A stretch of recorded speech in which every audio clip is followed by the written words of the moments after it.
یہ جو جینے کی امنگ ہے نا یہ اپنوں سے پیدا ہوتی ہے. بچے اپنے آپ کو اتنا عقل مند اور زیادہ وہ گوگل کی وجہ سے دانا سمجھنے لگے ہیں کہ وہ اپنے کسی بڑے کی بات کو غور سے سننے کے لیے تیار بھی نہیں. جتنے بچوں کے بریک فیل ہیں سب سے پہلے والدین متاثر ہوتے ہیں. کیسے ہو سکتا ہے کہ میاں بیوی لڑ رہے ہوں، درمیان میں 2-3 سال کا بچہ ہو، نظر آ رہا ہو دونوں اس کو کچل رہے ہوں. بسم اللہ الرحمن الرحیم. جی السلام علیکم ورحمۃ اللہ وبرکاتہ. آپ سب کی آمد کا بہت بہت شکریہ، کیونکہ یہ ایک سیشنز کی سیریز تھی اور آج اس کا 4تھ سیشن ہم نے رکھا ہوا تھا، جو کہ پہلے کسی ڈیٹ پہ پلان کیا گیا، لیکن کچھ وجوہات کی بنا پہ دوبارہ ایک نئی ڈیٹ ڈیسائیڈ کی اور آج ہم سب اکٹھے ہو گئے. اس سے پہلے والے 3 سیشن اچھی بیوی کیسے بنا جا سکتا ہے، اچھا خاوند کیسے بنا جا سکتا ہے اور اچھا کپل کیسے بنا جا سکتا ہے، ایک میاں بیوی کا جو ریلیشن ہے، اس پہ تینوں سیشنز انٹرنیٹ پہ موجود ہیں. اور وہ سب کے سب سیشنز ریکارڈ ہونے کے بعد جب انٹرنیٹ پہ گئے تو ہمیں حیران کن فیڈ بیک آیا. وہ لاکھوں لوگوں نے سنے جی، اور پتہ لگا کہ یہ ایک ایسا موضوع ہے جس پہ بہت کم کام ہو رہا ہے. اور چند دن پہلے جب یہ اسٹیٹس کہیں پر ڈیٹا سامنے آیا کہ ود ان 10 days صرف لاہور ہائی کورٹ کا ریکارڈ یہ تھا کہ 500 طلاقیں یا خلا رجسٹرڈ ہوئے ہیں اور بڑی تیزی کے ساتھ جو ہے یہ بڑھ رہا ہے معاملہ. تو ہمیں پتہ لگا کہ ہمارا جو کام ہے وہ شاید جو پرابلم ہے اس کے مقابلے میں آٹے کے نمک اور نمک کے آیوڈین کے برابر ہے. لیکن پھر بھی ایک کوشش ہے کہ ہم اپنے حصے کی شمع جلائیں، اور کیا پتہ ہماری بات چیت سن کے اور اس طرح کے سیشنز کو سن کے یہاں پر فزیکلی کو موجود یا انٹرنیٹ پہ سننے کے بعد کسی کے لیے کوئی خیر کا رستہ بن جائے. میں بغیر کسی تاخیر کے چاہوں گا کہ آج کی جو بات چیت ہے وہ جسٹس انوار صاحب یا پھر ڈاکٹر قمر صاحب یہ ڈیسائیڈ کر لیں. ڈاکٹر صاحب اسپیشلی کیونکہ کراچی سے آئے ہیں اور ہمارے مہمان اسپیکر بھی ہیں. ڈاکٹر صاحب کی جو ایکسپرٹیز ہیں وہ MBTI کی ہیں. بیسیکلی یہ پرسنالٹی ٹائپ کے ایکسپرٹس ہیں کہ ہر شخص جس ٹائپ میں اللہ تعالیٰ نے پیدا کیا ہے، کیونکہ ریسرچ یہ بتاتی ہے انسانوں کی 16 قسمیں ہیں، اور اس پہ ڈاکٹر صاحب کی زندگی کے کچھ 17 سال گزر گئے ہیں ریسرچ کرتے، پڑھتے پڑھاتے. چند دن پہلے یہ دبئی کچھ عرصہ رہے ہیں، وہاں پڑھا کے آئے ہیں، اور آج کے ہمارے 2-3 دن کی یہاں مصروفیت کے بعد ڈاکٹر صاحب نے دوبارہ دبئی چل جانا ہے. اور ان کے بے شمار ادارے ایسے ہیں جو ان کے علم سے، ان کی چیزوں سے فائدہ اٹھا رہے تھے. میں ڈاکٹر صاحب سے یہ جاننا چاہ رہا تھا اور میں نے موضوع یہ اس کا منتخب کیا تھا کہ جو بوڑھے ہیں وہ، اور جو بزرگوں کے ساتھ ہم بچے ہیں، ہم یہ بزرگوں کا ہمارا ریلیشن اور ہمارا ازدواجی رشتہ اور بزرگوں کے ساتھ یہ ریلیشن یہ کیسے اچھے سے چلا سکتے ہیں، اس پہ ڈاکٹر صاحب بات چیت کریں آپ. جی السلام علیکم. ٹو بی ویری آنیسٹ میری اتنی اوقات نہیں ہے، لیکن میں جو بھی میری سمجھ ہے میں ضرور اس پہ کنٹریبیوٹ کروں گا کہ بزرگوں کے بارے میں تو ہم نے یہی پڑھا کہ ان کو والدین کو اف نہ کرو، اور اگر اس سے بھی کوئی چھوٹا حروف ہوتا تو اللہ اس کو بھی منع کر دیتے. ہم اگر سوسائٹی کو انٹرنیشنلی اگر ہم عالمی طور سے دیکھتے ہیں تو بڑی ایک ڈفرینٹ ہمیں سچویشن نظر آتی ہے. اور اولڈ ایج یا بزرگی ایسی چیز ہے جس سے ہر انسان نے وہاں تک گزرنا ہے یا وہاں تک پہنچنا ہے، تو ہر ایک پہ یہ وقت آنا ہے. میں کل بھی کسی سے بات کر رہا تھا تو میں یہی کہہ رہا تھا کہ انسان کی روح شاید بوڑھی نہ ہو، لیکن جسم کے بڑھاپے کو آپ روک نہیں سکتے، ہے نا. سائنس زیادہ سے زیادہ آپ چلو 50 سال میں احساس نہیں ہوگا تو 60 سال میں ہو جائے گا، 60 میں نہیں ہوگا تو 70 میں ہو جائے گا. بچت نہیں ہے. تو اخلاقی تربیت جو ہے وہ ہمارے پاس موقع ہوتا ہے جب ہمارے بچے چھوٹے ہوں تو ہم ان کی اخلاقی تربیت ایسی کریں کہ وہ جب بڑے ہوں تو ان پہ وہ. ابھی میں کراچی میں تھا تو ایک اپنی بہن کے یہاں جانا ہوا تو وہ کریم سے جانا ہوا، تو وہ بڑا سیدھا سا آدمی لگ رہا تھا کیپٹن نا. تو ہم سب کا یہ خیال تھا، پوری فیملی بیٹھی تھی کہ یہ بہت ہی بیچارہ کوئی انوسینٹ سا آدمی ہے، بہت ہی لو IQ. پھر وہ اچانک کھلا کہنے لگا میں نے مانچسٹر یونیورسٹی سے BE کیا ہے پتہ نہیں کار مینوفیکچرنگ میں. پھر میں نے کوئی شلم برگر کوئی کمپنی ہے UK میں، کہنے لگا وہاں ایز اے پروڈکشن یا پروڈکٹ ہیڈ میں نے کتنے سال ڈیوٹی کی ہے, نوکری کی ہے, 18 لاکھ میری تنخواہ تھی.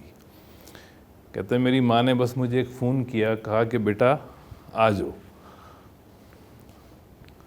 بس اس اتنا کہنے لگا. میں نے پھر کچھ اور دیکھا نہیں, میں نے سب کچھ ریپ اپ کیا اور میں ادھر آ گیا. اور میں یہاں کریم چلا رہا ہوں, اور اللہ نے مجھے اتنا دے دیا ہے کہ یہ تو خیر وہ کسی اور وجہ سے چلا رہا تھا, تو خوش تھا بہرحال بہت. تو ایسے بہت سارے واقعات ہمارے خاندان میں ہیں جس کی وجہ جو ہے وہ صرف تربیت ہے.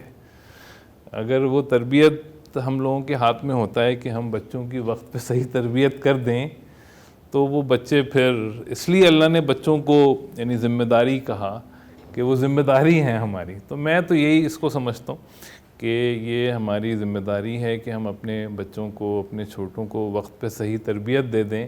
ورنہ میں نے ایسے بھی بچے دیکھے جو ماں بے ہوش ہے, ماں بیمار ہے, بلا رہی ہے, مگر وہ ماں کے ہر چیز بیچ کے جو ہے وہ چلا گیا, اور وہ نوکروں کے ہاتھ میں ہے ماں, یا یعنی عجیب عجیب حالات ہم نے یہاں دیکھے. تو مجھے تو ایک ہی اس کا سلوشن نظر آتا ہے کہ اس کا اخلاقی, اگر ہم بچپن میں بچوں کی صحیح تربیت کر دیں, اور کوئی حل ہے ہی نہیں اس کا. یعنی بڑھاپا, اولڈ ایج جو ہے وہ اللہ تعالیٰ نے سورہ یاسین میں اللہ نے کہا نا, ہم جب کسی کو بڑھاپا دیتے ہیں تو اس کو ایسا کر دیتے ہیں جیسے بچپنے میں انسان ہوتا ہے نا, تو بالکل ہی اس کو کمزور کر دیتے ہیں. تو یہ تو اللہ نے کہہ دیا ہے کہ اس سے تو بچت ہے نہیں. تو میں نے ہاسپٹل میں بہت سارے ایسے کیسز دیکھے کہ جو بچے اپنے والدین سے, یا جو چھوٹے اپنے والدین سے بہت اٹیچ ہیں, وہ کس طرح سے ان کی کیئر کرتے ہیں. لیکن جو نہیں ہے پھر وہ, یہ بڑا ایک اخلاقی پہلو ہے جو نظر انداز ہے اور نظر انداز ہوتا جا رہا ہے. تو اس کا حل سائنس میں نہیں ہے, اس کا حل سائنس میں نہیں ہے. اور یہ میری ایک اور آبزرویشن ہے کہ کرونا میں جو ویسٹرن ورلڈ میں زیادہ ڈیتھ ہوئیں یورپ میں یا امریکہ میں, وہ کرونا کی وجہ سے نہیں ہوئیں, وہ ریلیشن شپ فیلئر کی وجہ سے ہوئیں. کہ جو ضعیف لوگ تھے ان کو پورا اسٹیٹ ان کے لیے باپ بنا ہوا تھا. جو اسٹیٹ ہے, ان کی جو ہیلتھ کیئر سسٹم ہے, وہ ایک گھر کے سربراہ کی طرح ان کو پروٹیکشن دے رہا تھا. لیکن وہ بیٹے کی محبت نہیں دے سکتا, وہ بیٹی کی محبت نہیں دے سکتا نا, پوتا پوتی کی محبت اسٹیٹ نہیں دے سکتا, آپ کو پیسہ نہیں دے سکتا, سائنس نہیں دے سکتی. تو وہ لوگ نہیں سروائیو کر سکے. جبکہ جن لوگوں کو گھروں میں یہ چیزیں مل گئیں تو ان کے اندر جینے کی امنگ رہی, وہ کرونا ہو یا کچھ ہو وہ اس کو سروائیو کر گئے. تو یہ جو جینے کی امنگ ہے نا, یہ اپنوں سے پیدا ہوتی ہے نا. جو جن کے اپنے ہوں تو اپنوں کو بنا کے رکھنا, اپنوں سے بنا کے رکھنا, اپنوں کے ساتھ وقت گزارنا, اپنوں کی اہمیت بتانا, یہ کہتے ہیں کہ لمبی عمر کا سب سے بڑا پریڈکٹر یہی ہے. یعنی آپ جو نشہ کرنا ہے کریں, اس سے زیادہ خطرناک یہ بات ہے کہ آپ لوگوں سے ناطہ توڑ لیں. اگر ہم پریڈکٹرز آف لانگیوٹی دیکھیں, تو اگر آپ کے اپنے آپ سے جڑے ہوئے ہیں تو کوئی نشہ آپ کا کچھ بگاڑ نہیں سکتا. آپ کے اندر کی جو امنگ ہے وہ آپ کو زندہ رکھتی. تو اور اس چیز کو لانے کے لیے یعنی جو ہمارے اخلاقی اقدار ہیں, جو اخلاقی باتیں ہیں, اس سے بڑھ کے جو ہے وہ, اور میرا خیال ہے یہ ایک ذمہ داری بھی ہے ہم لوگوں کی کہ ہم یہ چیز اپنے معاشرے کو دیں. اور جن گھروں میں یہ اخلاقی اقدار زندہ ہیں وہ ایک نمونہ ہیں پوری دنیا کے لیے. کیونکہ دنیا جس طرح اخلاق سے دور ہو رہی ہے, اخلاق ناپید ہو رہے ہیں, تو یہ بڑا خطرناک ایک ماحول ہے کہ ہم کس طرف جا رہے ہیں, ہے نا. بزرگوں کی قدر جو ہے جس طرح سے کم ہو رہی. لیکن میں یہ سمجھتا ہوں کہ یہ ہم ہی لوگوں کی ذمہ داری ہے کہ ہم بچوں کو جب تربیت کا وقت ہوتا ہے تو ہم ان کو اتنا زیادہ ان کی پڑھائی لکھائی تعلیم پہ زور دیتے ہیں کہ وہ پیسہ تو بہت کما لیتے ہیں, لیکن وہ اخلاق نہیں سیکھ پاتے، ہے نا، وہ دین نہیں سیکھ پاتے، تو جس کی وجہ سے بعد میں وہ پیسے سے تو اتنا ڈر جاتے ہیں کہ پیسہ نہیں ہوگا تو کیا ہو جائے گا. وہ یہ نہیں سوچتے کہ اگر ماں ناراض ہو گئی تو کیا ہوگا، باپ ناراض ہو گیا تو کیا ہوگا، کسی بزرگ کو ہم نے اگر ناراض کر دیا تو اللہ کتنے ناراض ہوں گے تو کیا ہوگا. تو یہ چیزیں ہمیں جو ہے وہ ہمیں یہ ہماری ذمہ داری ہے کہ ہم بچوں کو سکھائیں. اور جہاں تک یہ سائیکالوجی ہے، صحیح ہے انسان مختلف ہیں، مگر یعنی یہ سائنس کا موضوع نہیں ہے نا. یعنی ماں باپ جیسے بھی ہوں ان کو اف نہیں کرنا ہے، لاجک ہے ہی نہیں اس میں نا، یعنی کوئی عقل کا سوال ہی نہیں. اف سے چھوٹا لفظ ہوتا تو اللہ نے کہا میں اس کو بھی منع کر دیتا. تو یعنی یہ ہے ہی نہیں کہ بس جو وہ کہہ رہے ہیں وہ بس اف، کوئی آپ نے بحث ان سے نہیں کرنی ہے.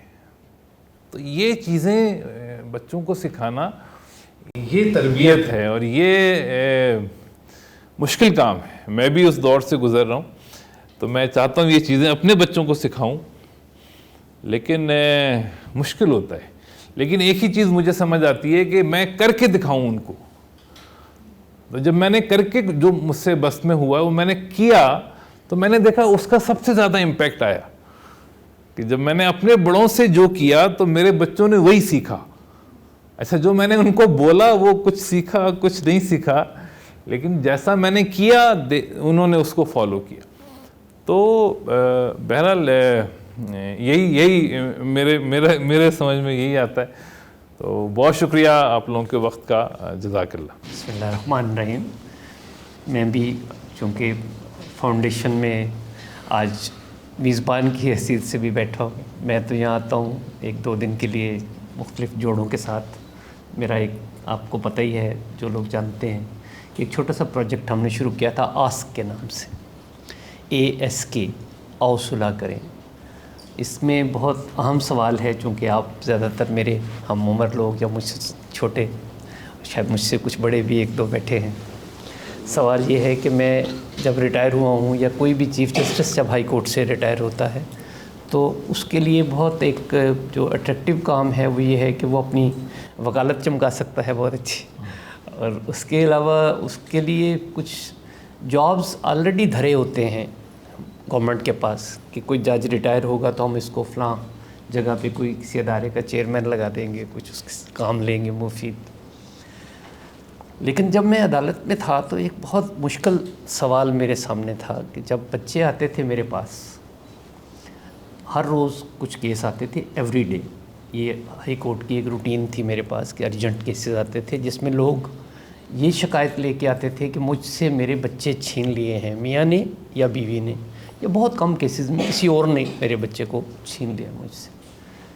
تو وہ میں بچوں کو جب بلاتا تھا میاں بیوی کے سامنے، تو ایک قانونی مجبوری تھی یہ سوال کرنے کی کہ اگر بچہ بڑی عمر کا ہے، 10 سال سے زیادہ ہے، 7 سال سے بھی زیادہ بچے اگر میچور ہیں، تو ان سے پوچھیں کہ انہوں نے اب خود کیا سوچا ہے کہ وہ ماں کے ساتھ جانا چاہتے ہیں یا باپ کے ساتھ جانا چاہتے ہیں. یہ تو لڑ پڑے آپس میں، اب ان کی یا تو طلاق ہو گئی یا ہونے والی ہے یا علیحدگی ہوئی ہے. تو بچوں نے مجھے ایک بہت بڑی مشکل میں مبتلا کر دیا یہ کہہ کے کہ ہم دونوں کے ساتھ جانا چاہتے ہیں. آپ یقین کریں کہ یہ اگر آپ میری جگہ بیٹھے ہوتے وہاں پہ اس اوپر کرسی پہ، اور ایک معصوم بچہ آپ کو یہ کہے، تو جج کے لیے پاکستان میں بڑی مجبوری ہے. جج ایک سسٹم کے تابع ہے، آپ جج کو اس فریم ورک سے باہر نہیں نکال سکتے. اگر جج کسی بچی سے یہ کہے ماں سے کہ بیٹا تم غلط کر رہی ہو، تو جج کو اپنی کرسی چھوڑ دینی چاہیے، وہ کیس چھوڑ دینا چاہیے، کیونکہ اس کے منہ سے بھی نکل جائے غلطی سے بھی، تو اس بچی کو یہ احساس ہو سکتا ہے کہ جج صاحب میرے ساتھ ناراض ہو گئے. اور اگر میں خاوند سے کہوں کہ بھائی تم زیادتی کر رہے ہو، ایسے نہ کرو اپنے خاندان کے ساتھ، تو وہ بھی ایک تعصب کا اظہار ہوتا ہے. تو مجھے بطور جج اس سچویشن میں نے 9 سال اس کرب میں گزارے. پھر مجھے یہ احساس ہوا کہ یہ جو عدالتی نظام ہے، یہ شاید لوگوں کو ہم انصاف اس طرح نہیں دے پا رہے، دے سکتے نہیں. سسٹم ہے ایک، یہ مستعار لیا ہوا ہے، انگلش سسٹم ہے ہمارا، انگریزوں کے زمانے سے ہمارا چل رہا ہے. جب وہ آئے وہ اپنا نظام ساتھ لے کے آئے. ہماری بدقسمتی ہے کہ ہم نے انہی کے ان جھوٹے برتنوں میں کھانا کھانا شروع کر دیا. ہم نے ان کو اچھی طرح سے دھویا بھی نہیں. ہمارے ہمسائے ملک نے کافی ساری اس میں ترامیم کی اپنے کلچر کے مطابق, اپنی ضرورت کے مطابق. ہم نے اتنی ترامیم بھی نہیں کی جو ضروری ہونی چاہیے.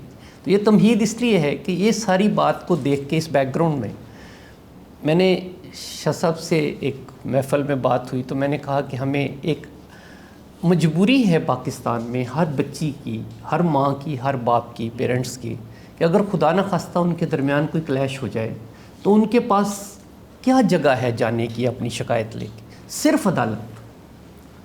ہم نے اپنا وہ جو فورم ابھی ڈاکٹر صاحب نے جیسے آپ کے سامنے ذکر کیا, وہ جو پرانا ہمارا بزرگوں کا فورم تھا, وہ جو ہماری پنچایت تھی, وہ جو ہمارے بڑوں کی بات تھی, اس کو ہم نے چھوڑ دیا.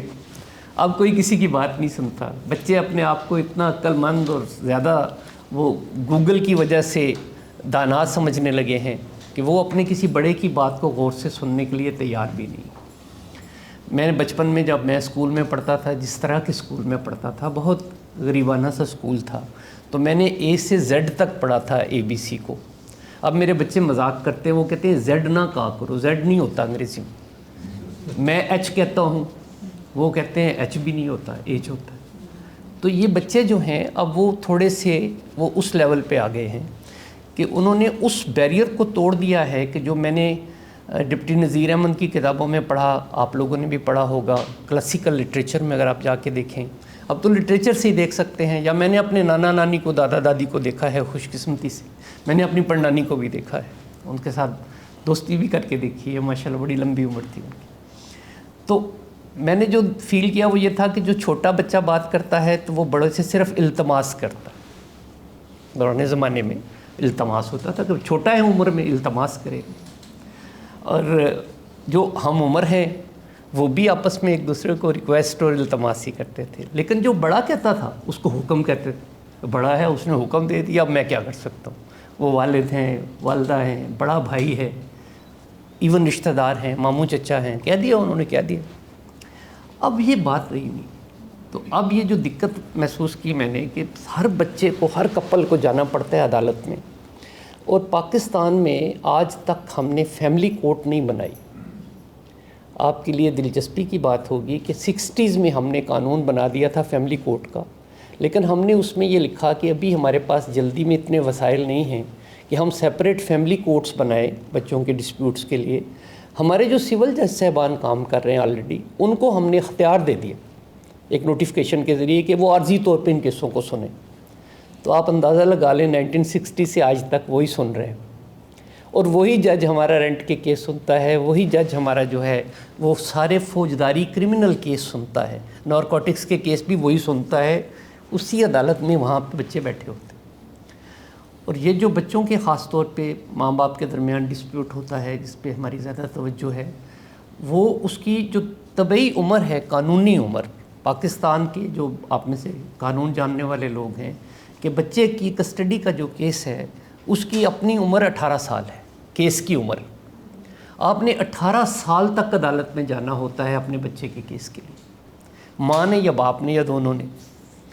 تو فورم ہے نہیں کوئی, کسی جگہ پہ آپ جا نہیں سکتے سوائے عدالت کے. اور عدالت جو ہے وہ میں آپ کو 45 سال عدالتوں میں گزارنے کے بعد بار بار کہتا ہوں, اپنی ہر بات گفتگو میں کہتا ہوں, میرا یہ نچوڑ ہے اس میرے تجربے کا کہ عدالت آپ کے خانگی معاملات, فیملی میٹرز کے لیے ہرگز کوئی مناسب جگہ نہیں ہے, بلکہ وہ جگہ ہے ہی نہیں اس مقصد کے لیے.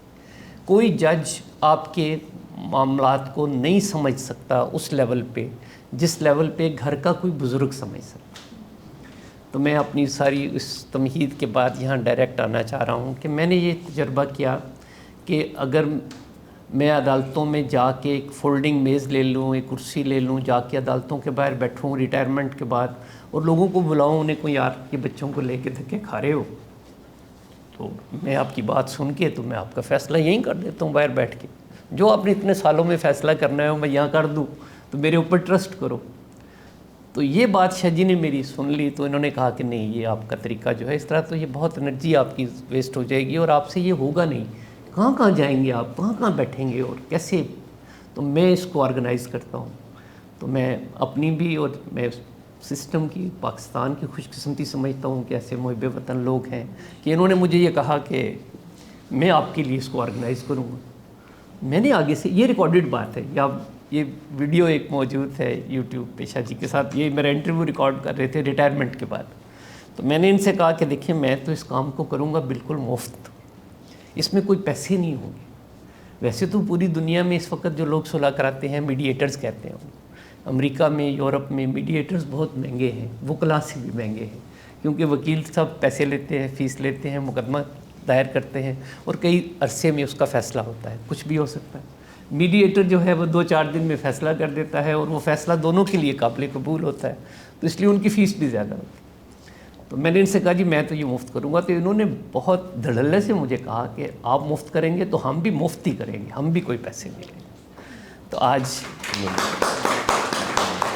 اللہ کا شکر ہے کہ مجھے مایوسی نہیں ہوئی اس ساری بات سے، اور ایک ایسا سسٹم قاسم علی شاہ فاؤنڈیشن نے بنا دیا اپنے اخلاص کے ساتھ کہ جس میں اب آپ کے بچے آتے ہیں ہمارے پاس.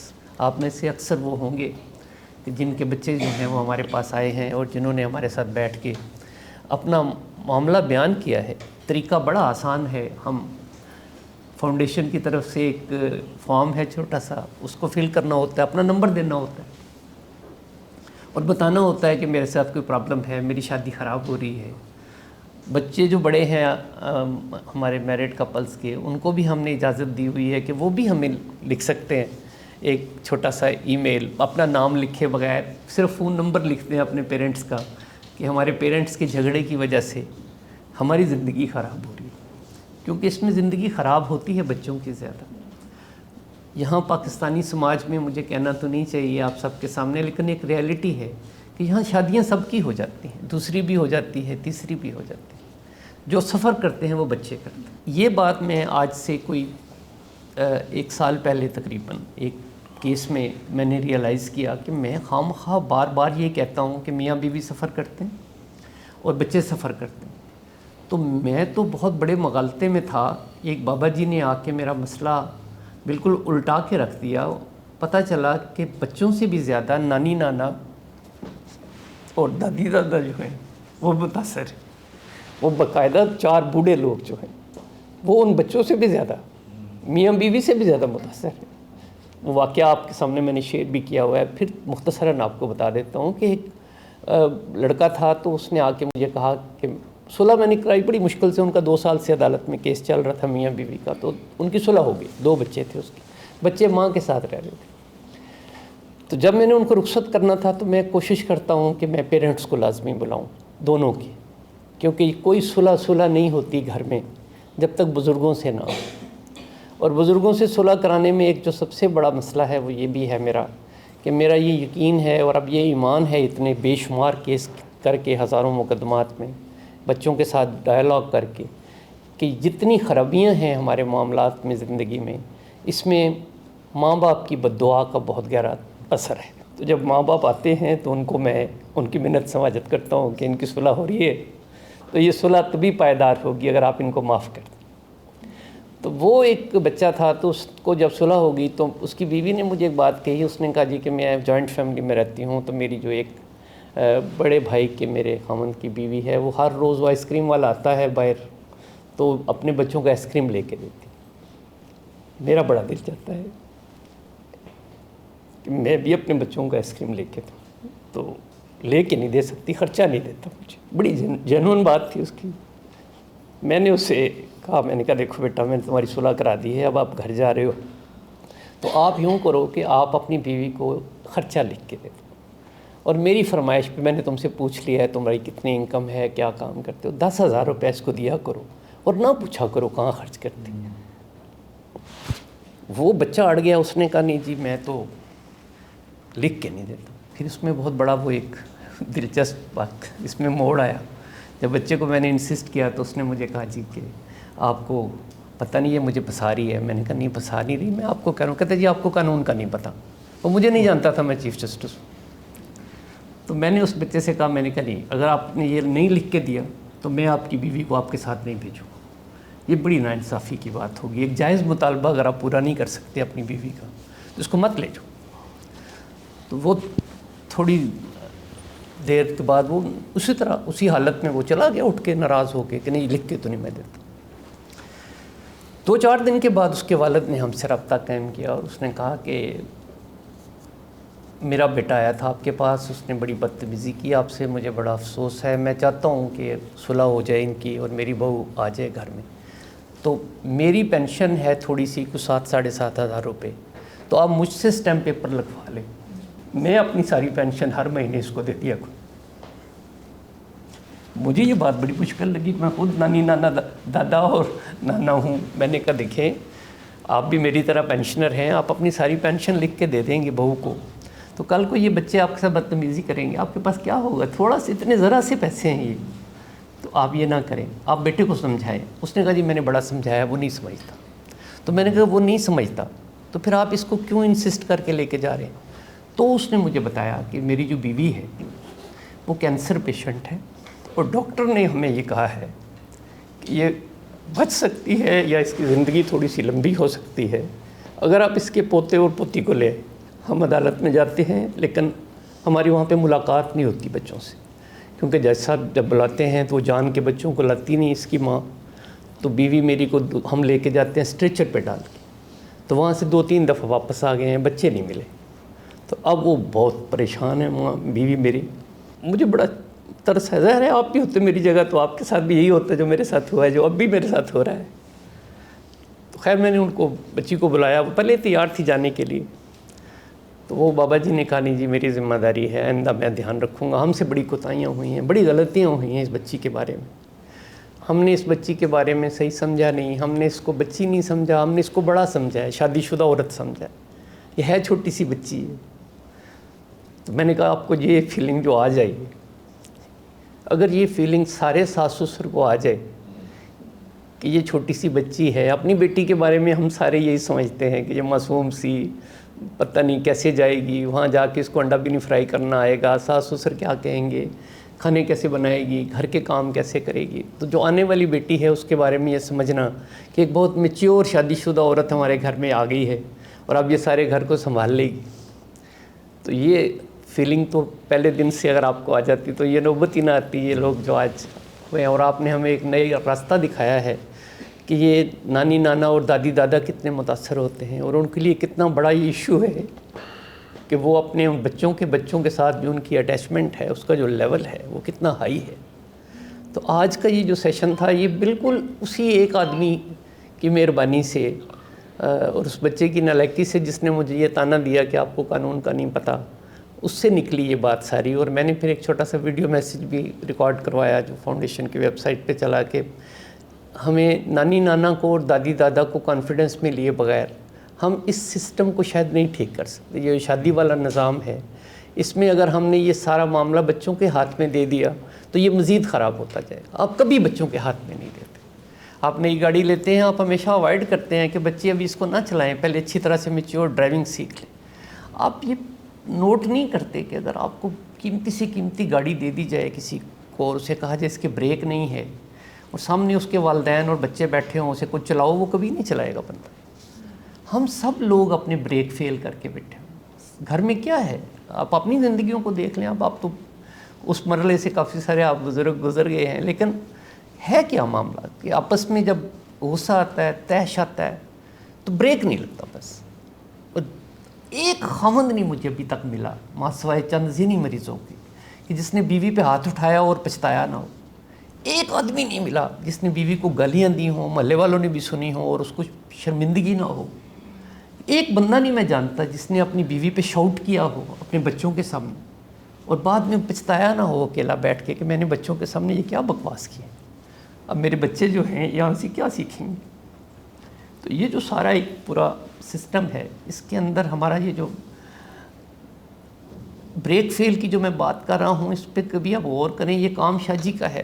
یہ لوگوں, میں بھی ان کے شاگرد ہوں, یقین کریں, ان سے سیکھتا ہوں جس طرح یہ بہت تفصیل کے ساتھ یہ ساری بات کو بیان کرتے ہیں. میں تو صرف آپ کو بیٹھا ہوں بتانے کے لیے کہ یہ جو آپ کے بچے میرے پاس آتے ہیں تو میرے ساتھ کیا ہوتا ہے اور میں کیسے ان کی صلح کراتا ہوں, اور کیا سسٹم ہے یہ فاؤنڈیشن کے اندر کہ جس کے ساتھ ان بچوں کو الٹیمیٹلی صلح ہو جاتی ہے. کتنی بد نصیبی ہے کہ بے شمار بچوں کو میں نے دیکھا شادیاں ہوئی ہیں جن کو باقاعدہ نفسیاتی علاج معالجے کی ضرورت تھی، لیکن کویکس نے، عام لوگوں نے، اناڑی لوگوں نے، گاؤں کے لوگوں نے مشورہ دیا اس بچی کی شادی کر دیں ٹھیک ہو جائے گا۔ نہیں ہوتا۔ یہ سائیکیٹرسٹ بیٹھے ہیں میرے ساتھ، یہ ڈاکٹر بیٹھے ہیں ہماری سماجی نفسیات کے اور سماجی سائنس کے شاہ صاحب، یہ نہیں ہوتا، یہ الٹ ہے، یہ کاؤنٹر پروڈکٹیو ہے۔ کسی بچے کے بارے میں آپ کی یہ فیلنگ کہ اس کی بریک خراب ہے، یہ چڑھ دوڑتا ہے لوگوں پہ، یہ ماں کے اوپر چڑھ دوڑتا ہے، باپ پہ چڑھ دوڑتا ہے، اس کو غصے پہ کنٹرول نہیں ہوتا۔ اس کی شادی کرنے سے اس نے ٹھیک نہیں ہونا، اس نے ایک اور زندگی کو برباد کر دینا، اس نے ایسے بچوں کو جنم دینا ہے جن بچوں کے بریک فیل ہوں گے۔ کچھ بھی نہیں کرتے ہم، میں کوئی ماہر نفسیات نہیں ہوں، میں کوئی میرج کونسلر نہیں ہوں، میں نے کوئی دنیا کی کسی ادارے یونیورسٹی سے کوئی کورس نہیں کیا ہوا، لیکن آنے والے 100% بچے میری بات کو سن لیتے۔ اگر میرے پاس کوئی علم ہے تو وہ شاید اخلاص کا ہے، اور بچوں کے ساتھ جب بات ہوتی ہے اور ان کو کچھ بھی نہیں کرتے، میں کہتا ہوں کہ فاؤنڈیشن کا دفتر جو ہے جہاں بچے ہمارے ساتھ بیٹھتے ہیں یہ ایک لیبارٹری ہے، شاید آپریشن تھیٹر ہے۔ میں صرف ان کے غصے کا کیل نکالنے کی کوشش کرتا ہوں، اور وہ کیل نکالنا مجھے بہت مشکل لگتا ہے جو ماں باپ نے بر وقت نہیں نکالا اور اس کو زنگ لگ گیا، مشکل ہو گیا۔ آپ کوئی ایسی کیل نہیں نکال سکتے، بعض اوقات پھنس جاتی ہے کہ جس کو بر وقت ہم نے اس کی آئلنگ نہیں کی ہو، اس کو ہم نے نکالنے کی کوشش نہیں کی ہو، تو وہ بچے آتے ہیں، چاہتے ہیں، آ کے کہتے ہیں مجھے کہ جی ہم شرمندہ ہوتے ہیں، ہم چاہتے ہیں ہمارا گھر بچ جائے۔ میں نے بچیوں کو طلاق لے کے عدالت میں روتے ہوئے دیکھا ہے، میری عدالت۔ میں کہتا تھا آپ کیوں رو رہی ہو، اب کیا مسئلہ ہے، اب تو تمہارے حق میں فیصلہ ہو گیا، طلاق ہوگی تمہیں جاؤ۔ تو پھر اسے سمجھ آتی تھی کہ وہ دراصل مقدمہ نہیں جیتی، زندگی ہار گئی۔ یہ ساری جو گفتگو ہے، یہ ساری باتیں یہ ہم گھر میں کیوں نہیں کر سکتے؟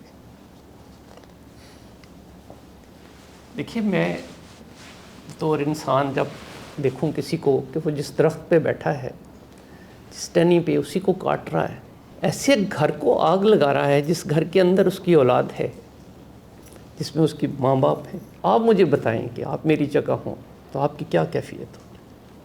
صرف پرابلم یہ ہے کہ آپ کو چیزوں کو دیکھنا اگر آپ سیکھ لیں، ہم دوسروں کے پرابلمز دیکھ سکتے ہیں، اپنے پرابلمز دیکھ نہیں پاتے۔ آپ اگر ہمدردی سے اور اخلاص سے اپنے ارد گرد دیکھنا شروع کریں تو آپ یقین کریں کہ آپ سب کے گھروں میں چھوٹا سا فاؤنڈیشن کا آفس بن جائے۔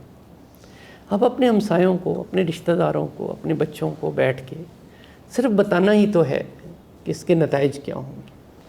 مجھے بہت خوف آتا ہے، بہت رونا آتا ہے جب بچے میرے سامنے بیٹھ کے لڑ رہے ہوں اور دونوں معصوم ہوں، دونوں نہ لڑنا چاہتے ہوں۔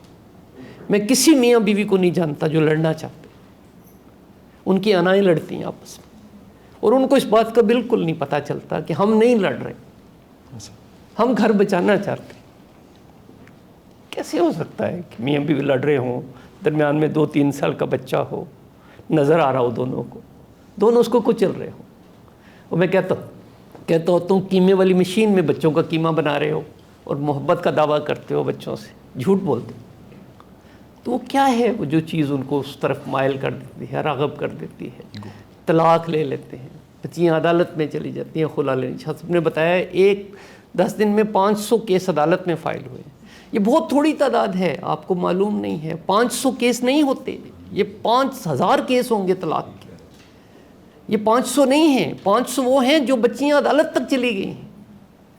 چند بچیاں ہیں جو عدالت تک جا سکتی ہیں، بچیوں کو تو ہم جانے نہیں دیتے عدالت میں، محلے والے روک لیتے ہیں، مامے چاچے پھپھا روک لیتے ہیں، نہ بیٹا عدالت میں نہ جاؤ۔ پھر بھی جو جاتی ہیں تھوڑی سی ہیں، اور ہزاروں کیس، لاکھوں کیس ہیں اس وقت طلاق کے پاکستان میں، لاکھوں میں ہیں، اور کوئی نہیں لینا چاہتا طلاق۔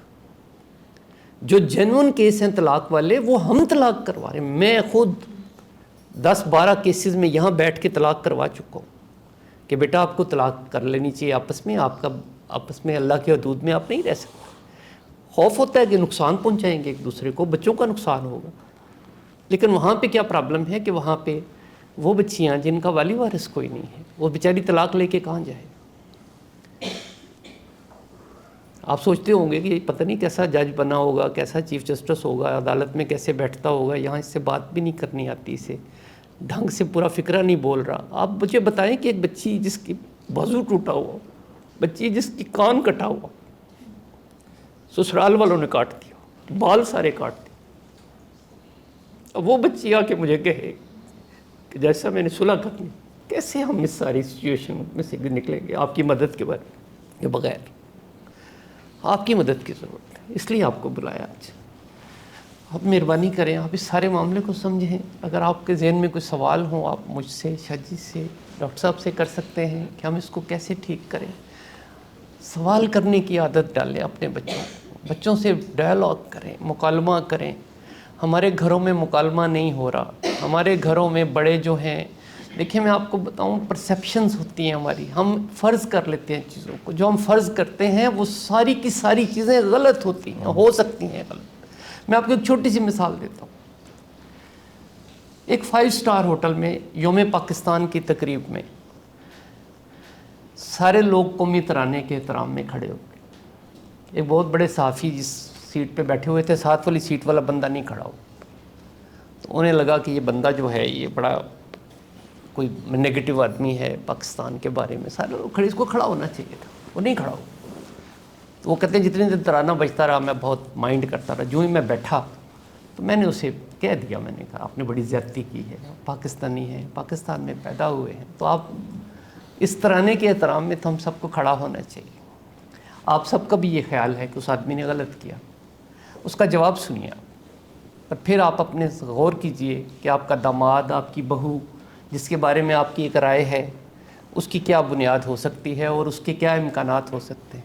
اس آدمی نے جواب دیا صحافی کو, اس نے کہا اگر سیکیورٹی والے اندر آتے ہوئے میری بیساکھیاں نہ لے لیتے تو میں بھی کھڑا ہو جاتا. یہ وہ سچویشنز ہیں جن کے بارے میں ہمیں نہیں پتہ ہوتا. ابھی ریسنٹلی میں نے ایک واقعہ لوگوں کو سنایا, بہت ہی اہم بات ہے کہ ہم اپنے بارے میں ہم رائے قائم کرتے ہیں. ایک اسکول ٹیچر تھے, وہ جا رہے تھے, ایک پچھلے سیشن میں بات ہوئی, آپ سے میں دوبارہ شیئر کر لیتا ہوں, شاید اجازت جی لمبا سر, تو ہوگا؟ نہیں سر, بالکل نہیں. تو وہ اسکول ٹیچر تھے, بہت شدید گرمی تھی, دور دراز کا کوئی دیہات تھا, کسی کام سے گئے تو وہ اتنی سخت نڈھال ہو گئے کہ ایک دور سائے میں درخت دیکھ کے اس کے نیچے کھڑے ہو. تھوڑی دیر بعد انہوں نے دیکھا کہ سامنے سے ایک آدمی آ رہا ہے, بڑا عجیب الخلقت قسم کا, بڑی بڑی مونچھوں والا, مٹی سے اٹا ہوا جسم اس کا, اور اس کے ہاتھ میں ایک تیز درنتی ہے. تو انہیں بہت خوف ہوا کہ اب میرا موبائل فون ہے, میرے پاس کچھ پیسے ہیں, تو یہ میں بالکل ویران جگہ ہے, تو یہ تو مجھے. اب وہ سٹوری رائٹر تھے, وہ کہانیاں لکھتے تھے, ان کی کہانیاں چھپی ہوئی تھیں مختلف جگہوں پہ. تو انہوں نے وہ ایک رائے قائم کی, لیکن جب وہ بندہ نزدیک آیا تو بہت ہی زیادہ وہ بیچارے مایوسی کی حالت میں تھے کہ اب میں گیا, میرا بیڑا غرق ہونے والا ہے. تو اس آدمی نے آگے سے کہا کہ میں آپ کو کافی دیر سے کھیتوں سے دیکھ رہا ہوں, آپ یہاں کھڑے ہیں, آپ کو پیاس لگی ہوگی, میں آپ کے لیے پانی لے آؤں. تو انہوں نے ایک دم اس کو, سارا غصہ ان کا ختم ہو گیا, اور وہ بہت نرم ہو گئے, اور ایک کہانی سوچی کہ میں اس کے بارے میں اس کا نام بھی پوچھوں گا اور ایک کہانی لکھوں گا اور اخبار میں دوں گا, کتنا اچھا آدمی. تو وہ تھوڑی دیر انتظار کیا, وہ بندہ نہیں آیا. تو وہ انہوں نے پھر غصہ آ گیا, انہوں نے کہا دیکھو دھوکھا کر گیا, نہ کہتا پانی کا, مجھے اور پیاس لگ گئی اس کے کہنے سے. تو تھوڑی دیر بعد انہوں نے دیکھا دور سے آ رہا تھا پانی اٹھائے ہوئے, تو انہوں نے اس کو پانی پیش کیا. تو اس نے کہا کہ آپ نے مجھے کہا اتنی دیر لگا دی پانی میں, کدھر چلے گئے تھے؟ اس نے کہا جی آپ مہمان ہیں. میں نے کہا سادہ پانی میں کیوں لے کے جاؤں, میں وہاں سے نیمبو لینے چلا گیا, آپ کے لیے سکنجبین بنا کے لایا. وہ پھر خوش ہوئے, انہوں نے کہا دیکھو یہ میں غلط ہی سوچ رہا تھا, میرا تو دماغ خراب ہے, میرے دماغ میں یہ بات کیوں آئی نیگیٹو کہ یہ برا آدمی ہے. جو ہی انہوں نے ایک گھونٹ سکنجبین کا بھرا, انہیں بہت ہی غصہ آیا. انہوں نے کہا یہ کیا پھیکی سکنجبین لے آئے میرے لیے, بہت ہی فضول آدمی ہے, میں خواہ اس کے بارے میں اچھی رائے بنا رہا ہوں, یہ اچھا نہیں ہے, یہ بہو میری اچھی نہیں ہو سکتی, یہ داماد اچھا نہیں ہو سکتا. وہ پھر جب بہت شدید غصے میں تھے تو اس آدمی نے اپنی جیب میں سے ایک چھوٹی سی پڑیا نکالی, اخبار میں چینی لپیٹی ہوئی تھی. اس نے کہا جی میں نے کہا آپ کو شوگر نہ ہو, میں چینی علیحدہ لے آیا.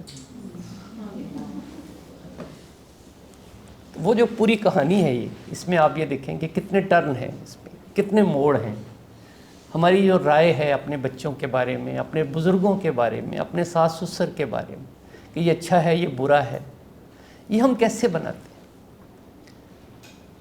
کبھی ہمیں اس طرح کی کسی بات پہ ایک دم سے رائے قائم کرنے کا کوئی انسانوں کے بارے میں حق نہیں ہے، کیونکہ پھر آپ کے بارے میں دوسرا انسان اسی طرح سے اپنی نیگیٹو رائے بنا سکتا ہے۔ تو جن بچوں سے میں بات کرتا ہوں، میں پوچھتا ہوں کہ آپ کی ساس کو بڑی شکایت ہے، آپ کے سسر آپ سے بڑے نالاں ہیں، تو وہ ان سے بھی زیادہ نالاں ہوتے ہیں۔ تو جب ان کو آمنے سامنے بٹھا کے بات ہوتی ہے تو پتہ چلتا ہے کہ اندر تو کوئی بات ہے ہی نہیں۔ ایک بات آپ اور نوٹ کر لیں، جب کسی کی بیٹی اپنے سسرال سے جھگڑا کر کے گھر آتی ہے تو اس کا سب سے بڑا مسئلہ یہ ہوتا ہے کہ اس گھر میں اس کی جگہ نہیں ہوتی پیچھے۔ اب جب رخصت کر دیتے ہیں بیٹیوں کو تو وہ چلی جاتی ہیں۔ یہ بات میں ریپیٹڈلی کہتا ہوں کیونکہ یہ بہت بڑا ایشو ہے اس سارے معاملے کو سمجھنے کے لیے۔ تو بیٹی جب گھر واپس آتی ہے، اگر ماں باپ زندہ ہیں تو کسی حد تک ٹھیک ہے، لیکن گھر میں بھابیاں آ گئی ہیں، ان کے بچے ہو گئے ہیں مین وقت، اب اس گھر میں اس کا کمرہ بھی نہیں ہے، اس کی کوئی چیز وہاں نہیں ہے اب۔ اور جن کے ماں باپ نہیں ہیں ان کے بھائیوں کے گھر ہیں، اور جن کے بھائی بھی نہیں ہیں وہ کسی ماموں کے یا پھپھا کے گھر چلی گئی، تو وہاں پہ اس کی جگہ نہیں ہے۔ اب اس بیٹی نے آ کے، یہ میں آپ کو اپنے تجربے کی بنیاد پہ پوری ذمہ داری سے بتا رہا ہوں، 90% جھوٹ بولنا پڑتا ہے اس کو۔ اپنا جو ایشو ہے، اس کا جو پرابلم ہے سسرال میں، اس کو ایگریویٹ کر کے بتاتی ہے۔ سب سے پہلے وہ یہ بتاتی ہے کہ مجھے جان سے مارنے لگے تھے اس لیے میں آئی ہوں، ورنہ وہ کہیں گے جا اپنے گھر جا کے رہ۔ ماں باپ میرے پاس آئے ہیں جنہوں نے کہا جی آپ ہماری بیٹی کی صلح نہ کرائیں، وہ مار دیں گے سسرال والے اس کو، یہ تو جذباتی ہو گئی، یہ چلی جائے گی، آپ کو نہیں پتہ، یہ اس کو نہیں جانا چاہیے۔ میں نے کہا کیا ہوا؟ انہوں نے کہا جی مارنے لگے تھے اس کو، تب آئیے یہ گھر ہمارے۔ تو بیٹی سے علیحدہ پوچھا تو اس نے کہا نہیں، وہ میں نے ان سے کہا تھا مار سکتے ہیں، یہ نہیں کہا تھا مارنے لگے تھے۔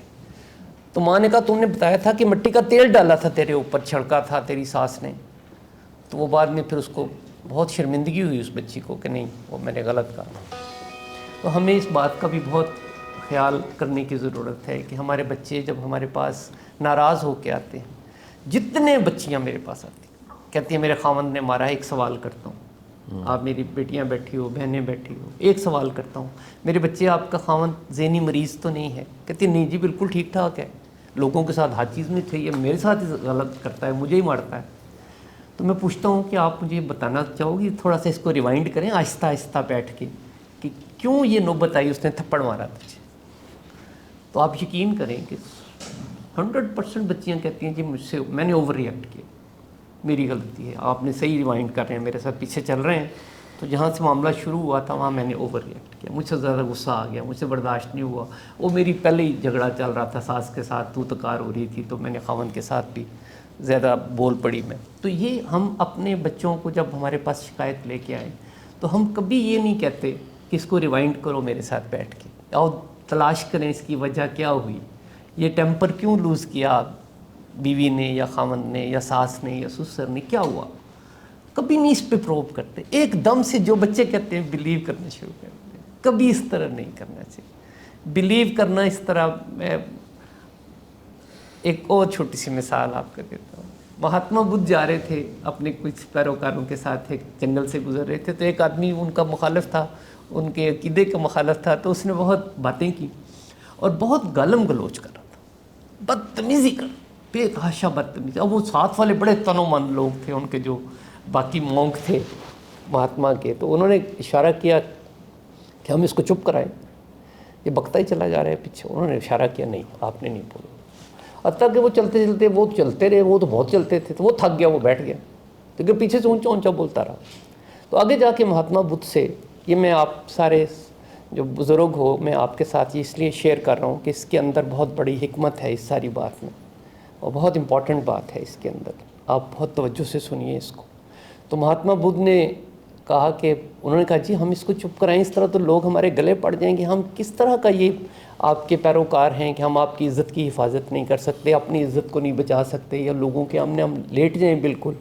تو انہوں نے ان سے جواب دیا بدھا نے، انہوں نے کہا کہ دیکھو اس نے کیا کیا، انہوں نے کہا جی اس نے آپ کو گالیاں دی ہیں، بہت گند اچھالا ہے آپ پہ، اس نے آپ کے بارے میں بہت گندی باتیں کی ہیں، اس نے کچھ مجھے گالیاں دی ہیں، تو اگر وہ گالیوں کی بجائے مجھے پیسے دے رہا ہوتا، روپے دے رہا ہوتا، گالیاں نہ دے رہا ہوتا، اس کے ہاتھ میں پیسے ہوتے، وہ مجھے دے رہا ہوتا اور میں نہ لیتا، تو پیسے کہاں جاتے؟ انہوں نے کہا اس کے پاس رہتے. انہوں نے کہا وہ ساری گالیاں اور گند میں اس کے پاس چھوڑا ہے, میں نے نہیں لیا. آپ تجربہ کر کے اپنی زندگی میں دیکھ لیں. آپ یہ سمجھو کہ میں ایک 67 ایئرس کا بوڑھا آدمی, ساری زندگی عدالتوں میں دھکے کھانے والا, آج آپ کو اپنا نچوڑ بتا رہا ہوں کہ اگر ہم برداشت کرنا سیکھ لیں, تجزیہ کرنا سیکھ لیں, ہم لوگوں کے بکواس ان سے نہ لیں, ان کے پاس چھوڑ دیں, ان کے پاس ہی رہ جائیں گے, اس بوجھ سے وہ خود ہی مر جائیں گے. ہم بدلہ لے کے خوش ہونا چاہتے ہیں, اس کی وجہ ہماری ایگو ہے. اپنی ایگو مینجمنٹ پہ توجہ دو, اپنی ایگو کے بارے میں سوچو یہ کیوں ہمیں غالب آ جاتی ہے ہمارے اوپر, ہم برداشت کیوں نہیں کرتے. ٹالرنس, شاہ جی کے لیکچر ہیں اس پہ, ایگو پہ بے شمار, آپ دیکھیں اور بے شمار لوگ ہیں اس پہ بات کرنے والے. مولانا روم کا سارا رومی کا لٹریچر ہے, آپ پڑھیں, آپ کی ایگو کو خود بخود ہی سیدھی ہو جائے گی, آپ کو غصہ آنا کم ہو جائے گا. لیکن ہم ٹریٹمنٹ شروع تو کریں.